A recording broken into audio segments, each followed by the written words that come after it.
está revolto e o mar não quer se acalmar. Quando as horas do relógio se demoram a passar, muitas vezes os teus planos não consigo compreender, mas prefiro confiar sem entender. Eu creio em ti. Bom dia, irmãos e irmãs, paz e bem. Esse é o Evangelho do dia, hoje com o casal Silvana e Luiz. Que alegria, queridos irmãos e irmãs em Cristo, poder começar o dia com a palavra de Deus. Hoje, sábado, dia 10 de dezembro de 2022, o Evangelho para nossa reflexão está em Mateus, capítulo 17, versículos do 10 ao 13. Os discípulos de Jesus lhe perguntaram: o que querem dizer os doutores da lei quando falam que Elias deve vir antes? Jesus respondeu: Elias vem para colocar tudo em ordem. Mas eu digo a vocês, Elias já veio e eles não o reconheceram. Fizeram com ele tudo o que quiseram. E o Filho do Homem será maltratado por eles do mesmo modo. Então os discípulos compreenderam que Jesus falava de João Batista. No curtíssimo evangelho de hoje, o evangelista nos coloca em contato com três personagens distintos e nos convida a uma reflexão sobre o papel de cada um deles no plano de Deus. Nos convida também a refletirmos sobre nossas vidas e nossas ações no que diz respeito a esse mesmo plano de Deus. Comecemos com Elias. O evangelista nos conta que após os discípulos terem presenciado a transfiguração de Jesus e terem visto o mestre conversar com Moisés e Elias, ficaram muito assustados e, sem saber o que pensar, ao descerem o monte, perguntaram a Jesus o que queria dizer a frase "Elias deve vir antes", dita pelos doutores da lei.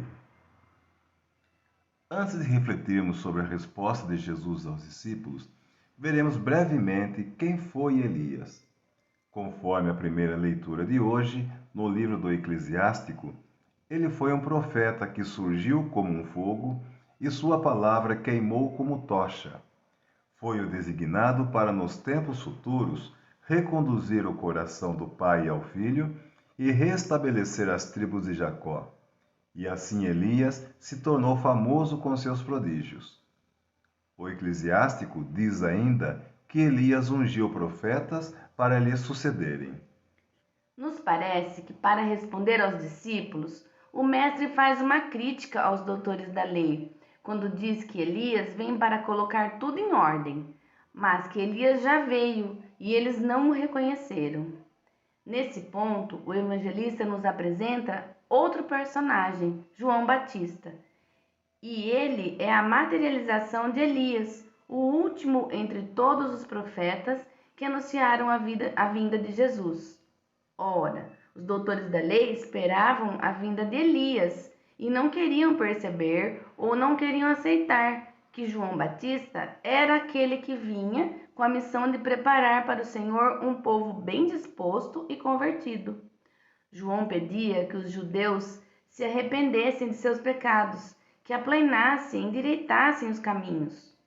João incomodava muito os doutores da lei, principalmente pelas palavras duras que condenava esses líderes religiosos, chegando a chamá-los de raça de víboras. A forma de João se comportar e falar atraiu grande parte dos judeus, que o procuravam para se batizar, e apesar da dureza de suas palavras, João nunca se colocava como grande e sempre avisava que viria alguém maior, do qual ele não seria digno de desamarrar as sandálias, e que enquanto ele batizava com água, esse outro batizaria com o Espírito e com fogo.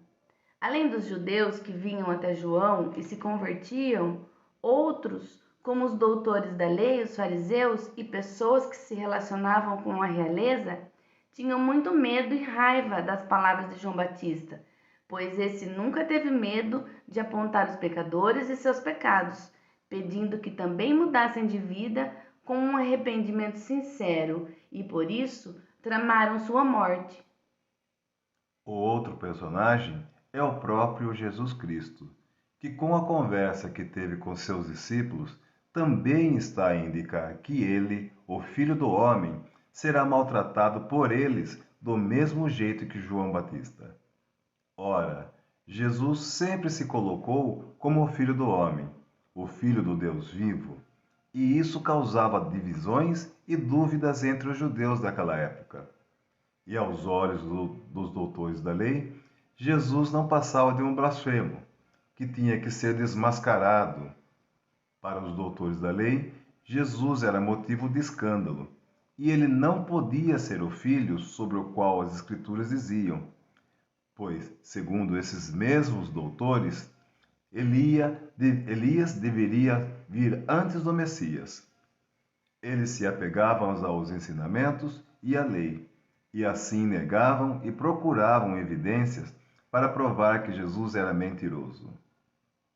Para nossa reflexão, nos dias de hoje, parece que o mundo continua condenando os que falam e fazem ações visando a realidade do reino de Deus e a vinda do Messias para o julgamento final.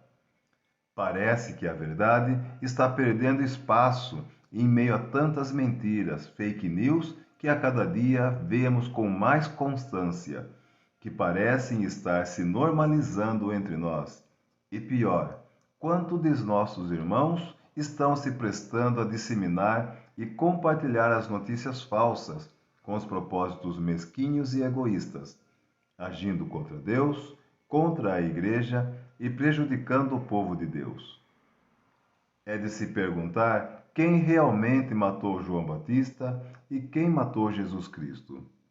Uma das várias respostas que podemos encontrar é que os assassinos de João Batista e de Jesus Cristo foram ou estão sendo nossa intolerância com os chamados diferentes pela sua opção de vida, pela sua etnia ou raça, pela sua religião, pelo seu gênero, pela sua nacionalidade, pela sua classificação social, etc.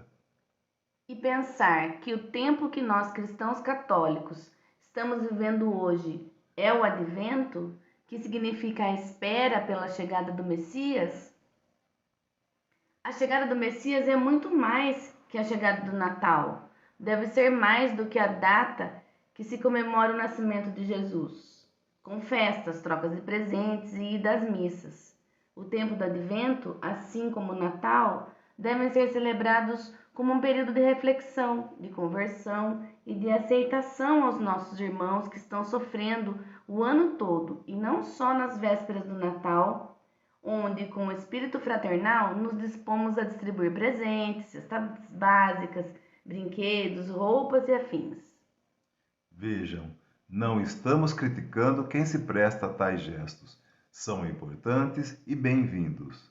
Mas Elias, João Batista, Jesus Cristo, junto com tantas outras vozes, entre elas os pobres, pedem que se façam mais para os menos afortunados e para a construção do reino de Deus já aqui na terra. Elias, João Batista e Jesus Cristo nos fazem o convite de sermos os novos profetas do século XXI, para levarmos a verdade, pregarmos a conversão, anunciar a chegada do Salvador e apontar os pecados sem discriminar e excluir os pecadores, amando nossos irmãos como o Pai nos ama. Irmãos, desejamos que o tempo do Advento seja para todos nós um tempo de voltar os olhos para as coisas do céu e que sejamos verdadeiramente apoio uns para os outros. Que nesse Advento nossa casa interior seja varrida e esteja limpa para bem receber aquele que já vem. Rezemos ainda para que nosso Santo Padre tenha forças para conduzir seu rebanho por bons caminhos e que o Frei Alberto continue sendo inspirador e motivador para que nós sejamos um dia merecedores de estarmos junto a Deus, olhando-o face a face. Um bom sábado coberto com as graças de Deus e a intercessão de Maria, nossa mãe.